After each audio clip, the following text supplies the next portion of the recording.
Welcome to the Good Life with the Giellas.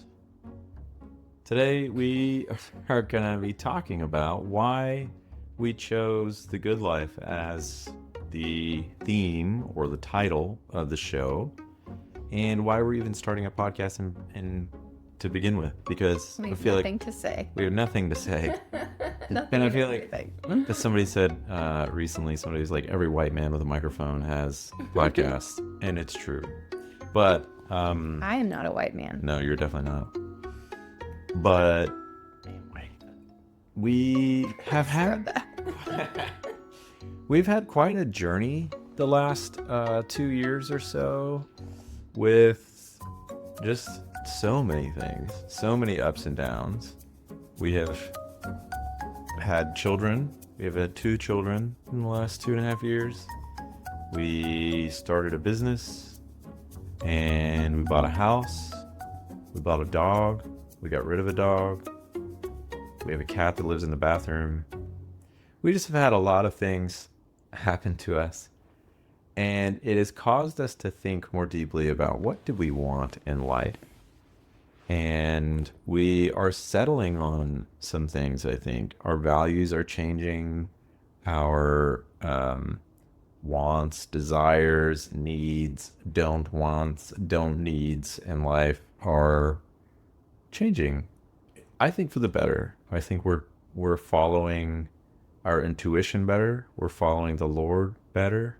We're becoming wiser, more experienced. And I think we're settling on this idea of the good life. I'm really learning about. Do you remember in COVID when there were all these memes that came out that were like, wow, I didn't know my husband was a circle back guy. And Oh, come on. I'm not synergizing on this I'm hearing a lot show. of like your best work voice. I am enunciating more because I'm quite the mumbler at Yeah, home. jaw thing. I'm move your jaw forward. What? That is not true. That's how you enunciate. Keep going. Okay. So there's 2 reasons I think, at least for me, wanting to do a podcast. One is to have a moment every week, every Sunday evening, that we are sharing. It's a time where we sit down and we actually talk to each other about what we're learning, what you could teach me, what I could teach you. And that's really nice. It makes me think of Sheldon Van Auken's A Severe Mercy. He says the one thing that was really like the main powerful thing in their relationship was the concept of sharing. That they would just share everything, what they were thinking, their lives, etc. It's called codependent. Yeah, it's a little codependent. But so there's that. And then the other thing is to share with our friends and fam just like what we're experiencing. Because um, I feel different as a person from 6 months ago or a year ago or 2 years ago. And I like the idea of having a space to process these different experiences and values and things like that are happening. And if folks want to follow along and listen to our processing that out loud, I think that's great because it's hard to have that kind of conversation ongoing with people, from afar. So this is a way that we can share. Yeah. Yeah. Yeah, there's definitely been a lot that's happened in our lives the last 2.5 years. And maybe it's not anything that interesting or fascinating is what I'm telling myself, because I think part of this is normal. Like when you have a kid, that your life really does turn upside down, inside out for the better. Like I'm definitely the most poor I've ever been in my life, but I'm the most happy and fulfilled I've ever been in my life. And that's a hard shift to go through. And you go through that in literally the matter of like the seconds that your baby's born. So we definitely have been through a lot, and we have different perspectives, and we also have very similar perspectives about it all. And I think of this as even like this project is a love letter to our kids of, Yeah. not to sound morbid, but like we leave this behind for them to learn from. And we're definitely not coming from a place of we know everything or have everything figured out. We're definitely very much like in the process of it all, but that Mhm. I want our kids to learn from us in this and to hear. I also think it'd be fun to ask our friends who we have really wise friends who I'd love to have here and interview and ask them what they think the good life is. As But yeah, guests. just in the pursuit of the good life that I can tell you right now, it's not about money because don't have any. And then, But that again, like I'm the happiest I've ever been and most fulfilled I've ever been. So, which I think before kids really, I wouldn't say that that's how I lived my life, but post kids, I definitely feel like I wasn't. I can't live my life by that. Because that will create a lot of anxiety and, anyways, but not to make this about money, but yeah, the good life isn't found in money. It's not what you have. It's not what you do, but, maybe it's about something completely different than what I expected. So, yeah, very much in the pursuit of the good life right here and right now. So, in the process of it all. So the idea of the good life comes from philosophy, where as far back, at least in the West, Aristotle was one of the first people to gain popularity for talking about like what does it mean for a person to live the good life? And in those terms, it was like the virtuous life. So he would talk about in the book Nicomachean Ethics of the four cardinal virtues of courage, temperance, prudence, and justice. And that if a person lived that out, they would be the virtuous person, like the good life. It was the way to live. And so there was always this ideal of like, how do you live the right life of a human being? Like, what are we meant for? What is our potential to be? And so philosophy for 3,000 years has attempted to answer that question. And so I think of that as like, what is like the right way to live? Because I think there is a right way to live. I think there is like a moral order, or like if you are to follow wisdom, you will have these kinds of characteristics or traits. I think that's true. And so to your point, it's like, okay, so it's not about money. That the good life is not that you're wealthy. Even though I think if you are following wise traits and living up to the potential of what a human being could be, typically financial success is an outcome of that. But it's not the point. So what is the point? How would you answer, like how would you define what the good life is or what you're learning about it? Yeah.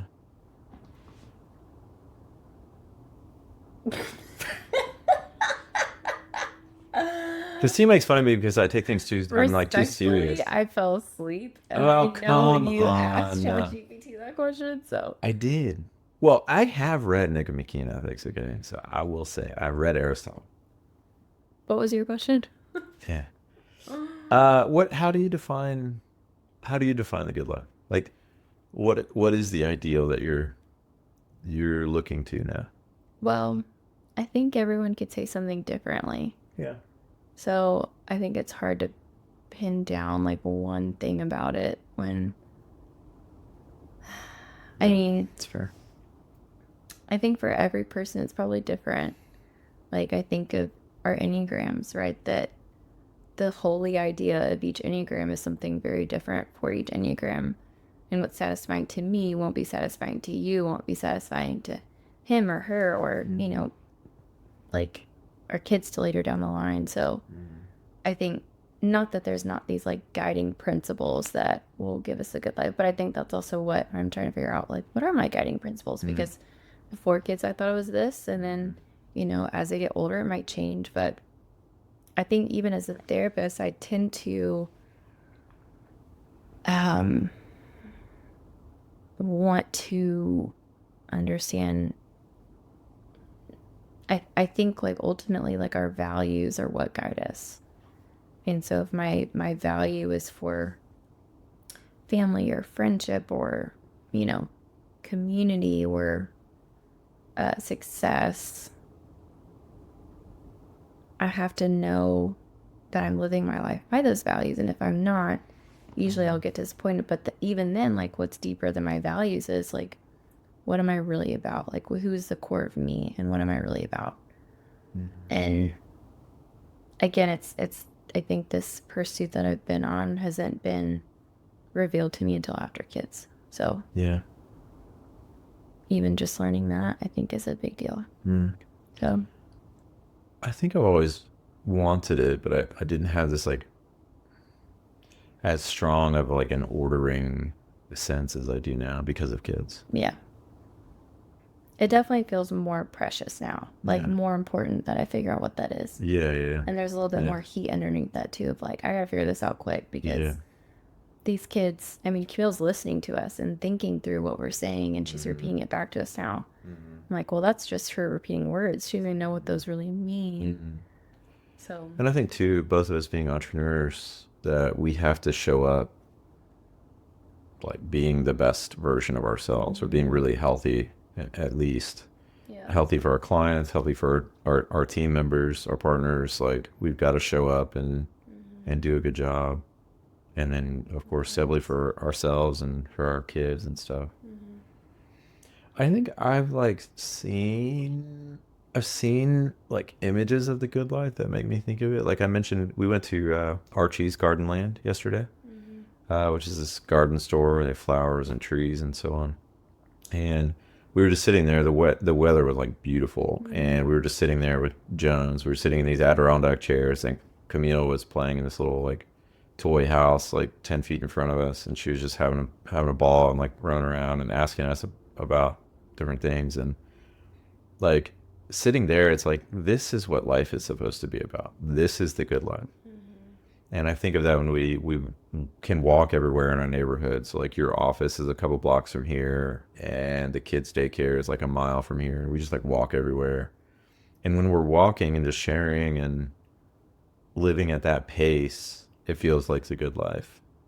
Or when we went to a Ben Rector concert a couple of nights ago. everyone and their mom was at. Yeah, everybody was at it. But I think that's the It was thing. a great It's like the good life is easy to define when you're in a good season, right? Yeah. And I feel like we're just now getting to a season where Yeah. our youngest is sleeping a little bit better. The weather is way better in Texas, which I don't care who you are. Texas weather stinks. It's not great. It is so hard. I get seasonally depressed during the summer because it's so hot. But like, it's easy to believe in the good life now. And so that's where I'm interested in, like, how do I understand what the good life is even when it's not good? Yeah. Or not good, but feels hard. When right? life is like, hard, yeah. Because I think, again, like the past 2 years have been like pretty difficult. Really hard. And so, which has been kind of like the beautiful thing about those last 2 years is realizing, like, okay, these rules, these values that I had before, they're really not providing me anything. And so it's kind of like revealed this, again, desire to know what the good life is. So in that way, I'm grateful for those hard years. But yeah, I'm interested, okay, if I have these values now and I determine and find out what the good life is now, how do I apply that when it's not good? Yeah. You know? I think the thing that I keep coming back to more than anything else is to be peaceful. Yeah. The idea of like serenity or equanimity of like, I'm just calm. I'm a non-anxious presence. Yeah. It's a book, Mark Sayers' book. It's not a great book, to be honest. Sorry, Mark. I wanted it to love be the way idea of it. The better. book itself was not great. But the idea, Expectations are. yeah, but the idea really is lovely, and I'm grateful that he wrote the book to like put that idea out into the world. But that idea of being non-anxious, being calm, being present, being at peace, Well, even that to looking me at, is like a like, huge component of I the will good life. say, like, looking at the ruthless elimination of hurry. Yeah. Right. Like, I'm looking at it right now, and I was so angry about that book whenever we read it as a group. Yeah. Because we read it in the season where Camille, our oldest, was like 8 weeks old, and I was like, this is horrendous. Like, you're telling me that I need an afternoon to relax? Bro, my kid can't sleep for longer than 20 minutes. And I think he even says something about it's hard when you're in a season with young kids. But agreed, yeah, That was tough. Anyways. But now, like, thinking more and more about it, Mhm. it is such a. I don't love his writing, but I love his ideas. John Mark Comer, his ideas are phenomenal, and that one is one of his best. I think of like, hurry is the devil. If you want to live the spirit, this is his whole argument of the whole book. If you want to live the spiritual life, you have to ruthlessly eliminate hurry because you cannot live a spiritual life and be in a hurry. And I think there's a lot of truth to that. Mhm. We there's this that guy I like with the eyebrows, Rowan Williams, who's a former Archbishop of Canterbury. He would say he had this interview. I think it was for like a Big Think interview or something. But he said that the crisis in the West today is that we cannot sit down and make a cup of tea and do nothing else. And I love that as like the image of like what is our crisis, that we can't just like sit with a cup of tea and just sit there, not think about anything else or do anything else. And I just love that idea. Like that to me, cultivating that kind of sense is a big part of the good life. Makes for a really boring podcast. He, I think our podcast is gonna be really boring, y'all. no, it's gonna get better. I think we're just God defining. bless. We're like processing what we're thinking about with the good life. Yeah. So we're thinking about the structure of the show is three parts. Uh-huh. What you teach me something, Uh-huh. I teach you something, Uh-huh. and then we end with like what is the good life for us this week? Yeah. Something I to that effect. also want to talk about how parenting is the most metal thing I've ever done. Metal man. Shout Like, out Matt Lee. shut up, really. I feel like I could direct a mosh pit right now and say, we're going to do this, but we're going to do it safely. Yeah. I'm going to carry antibacterial wipes in my bag I for have when. spit up all over my shirt from lately. Yeah. Like, I think Camille and Jones have thrown up on me. So many times. Like, 75% of their throw up has been on me. He peed all over you yesterday. He peed all over me. And, like, there's times where I just, like, roll over and go back to sleep. And I just can't even think to, like, clean it up because I'm just so tired. Yeah. And Christine, before kids, would have been so judgy. And now she's like, no, you're so tired and that's okay. There's always another day so to much clean more it up. empathy for parents, man. Yeah. Yeah. Our house is a total wreck. I don't We see just it like anymore. I see it. I just don't Really? have the energy to, because it's gonna get totally trashed. Well, like I we see could it go out and there I and know spend like an hour well, cleaning okay. everything up. But talking about good life, I see it and I'm like, okay, like we only have a few more years of that, Yeah. which is like the biggest joy and the biggest grief, you know? I think of that so much when Camille wants us to go. She always wants like an encore service of us going up and Yeah. saying She goodnight to says, her tell again. daddy, tell daddy, tell mommy, tell And I daddy. always think like a couple of years from now, she's never gonna want that again. No, Never. she's not going to even want us to tuck her into bed. Yeah, never again. So, So, I don't just care. embrace it. Yeah, Her I just nugget can embrace sit in the corner of your office as far as I care. Yeah, there's a big thing over here. I don't like it in my office, but like, whatever. She likes it. We make forts. What's the most metal thing this week that's happened to you with parenting?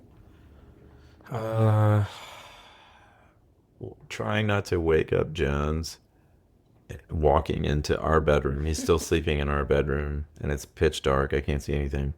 And I kicked this cart that Camille has left in our bedroom that I think you moved, but she put back into the way. Because I knew Could not see this thing that at all. Brandon would fall over it, and Camille moved it back to And where I I put it. kicked this thing and made this huge, loud noise. And Jones didn't wake up and it was fine. But it's just, and that sounds like a silly thing. I mean, I got spit up all over today at the brewery. I don't know. It's just constant, but it's like all the time. It's like 10 things a day. Just little things like that constantly. We made purple mac and cheese with sprinkles Put sprinkles on it. earlier today. So, Sorry for the red dye people. yeah. Like, we live in red dye here. RFK Jr. Shout out. Oh gosh. I would say my metal thing is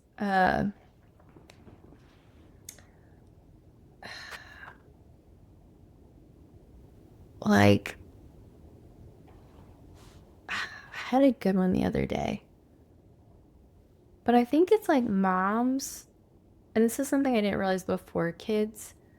It's like how stressed and anxious you are about your kid's safety. And maybe that's just me. No, I would like to not be an anxious person that's about very my common. kid's safety. But like with all the things that especially Jones has gone through, like he had when he turned 3 weeks old, he got somehow like a respiratory illness that somehow turned into meningitis, and he got a fever, which is not great for a 3 week old baby. And then he, had reflux, and then he got RSV. So then he was in the ICU for 3 days, 4 days, and it is so hard. It is just like so scary and awful. And moms will go through the most traumatic things in their lives and be like, yeah, but that's what happened. And we like kept going. And I'm like, are you? But like, we're not okay, We still right? owe the hospital $45,000. Oh, I thought it was more than that. Well, it's 45,000 plus like a bunch of little bills, so call it 50.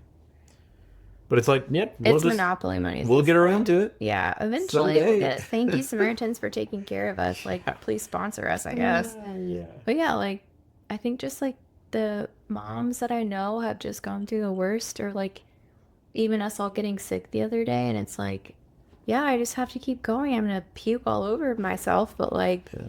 sure, I'll give you mac and cheese. It's wild, man. That's so wild. Well, what is something that you are excited for in this show, or that you're looking forward to, like doing this every week? Um, I think what I'm excited about is well, I'm a therapist, right? So I'm often having to process everybody else's things, and rarely do I really have dedicated time. And that's also on me of not giving myself that time to sit and think through my own stuff. But I think that this will be a good time to really sit and process and at least like get it out. Yeah. And I think similarly to how when I'm writing and when I'm able to give myself that time to write, like it feels like I'm draining poison from my brain. And this feels just like a different method of doing that, and hopefully putting words to things that I have floating, but I don't really ever, again, have time to put it Yeah, I like that. down. I like that. So, what about you? I like what you said earlier about how, like, essentially for posterity, for our kids, that we're like documenting our journey. Just that alone. In addition to like documenting, for ourselves and sharing for ourselves and for our friends and family and stuff, but just putting it down. I was thinking, like, there's so much that can change by just speaking something into existence. That is like a imago Dei, or like, we're just like part of the creation process. But I was thinking about, I had somebody tell me recently that like so much can happen with like a 7-minute phone call. And I just think like so much can happen by just speaking out what we're going through, and just like putting it onto some digital paper and just letting it be there and be in the world. And I think that's a cool thing. So, Is there anything you're nervous about? yeah, just like general oversharing.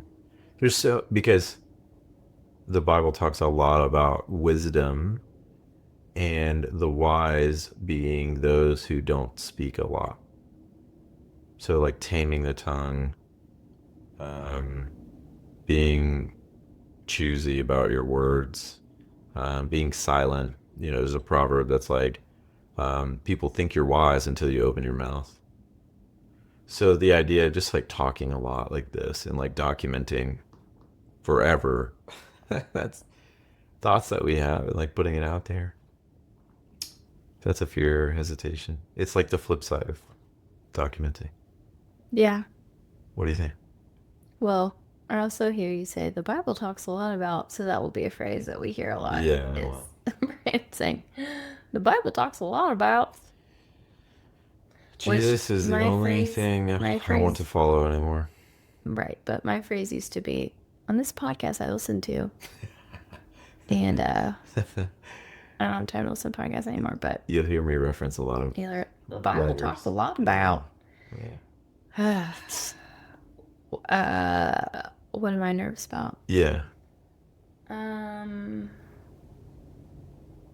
That's probably it too. That I would misspeak or not say something. I feel like there's not that I'm worried about being canceled necessarily, but just that like my words would be misconstrued or taken out of context, or like I'm not, and part of that would be on me of like I'm not able to communicate clearly what I'm really thinking or feeling, and that, yeah, I would just say the wrong thing, not intending it to be the wrong thing, but that. Especially in like humor or sarcasm, like I imagine we're gonna have a lot of fun saying a lot of different things on the show, and like humor can always be taken out of context. Like I was being sarcastic, I was exaggerating to prove a point, or whatever. I can see that. Yeah. I'm looking at all the books that you stole from me. No. Yeah. Which one? What? Okay. I see 3 right Okay, now on this bottom. I see Andy Crouch, and there's a couple. No, there I is a didn't couple take down Andy here. Crouch. How to Know a Person? No. That's mine. No. I ordered that after I listened to Oh, it. you're right. Yeah. Get out of here. No, there's 3 books right here. David Brooks. That. Oh, there is a couple. Honest The Hate You Advent? Give. Yeah. Honest No, that's Advent. not mine. The Hate You Give is yours. No. Yeah, no, I never read that. That's not mine. Oh, really? You got that from Fathom. Oh. Yeah, I never read that. Anyway. You can have it back. Did you tell me? Yeah.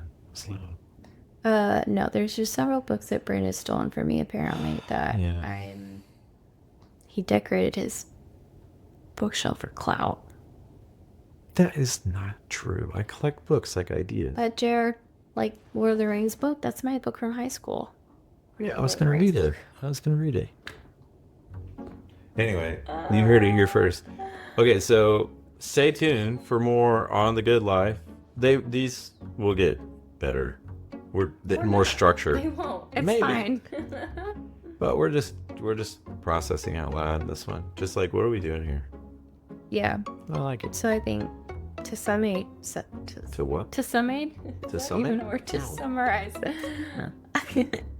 I'm gonna teach Brandon about something. Yeah. Probably pop culture. Probably therapy. That's it. Those are the 2 things I know. Therapy's great. Brandon will teach me something about theology or math or like history or Economics, bro. something. Lots of We'll economics. keep that one short because we know nobody's interested in that. And then, what's up there? How are we gonna do The Good Life this week? Yeah, like what's a takeaway or a principle or something that we're learning about The Good Life. And that's it. We'll see you next time. Bye. Love you. Bye. Love you. Bye.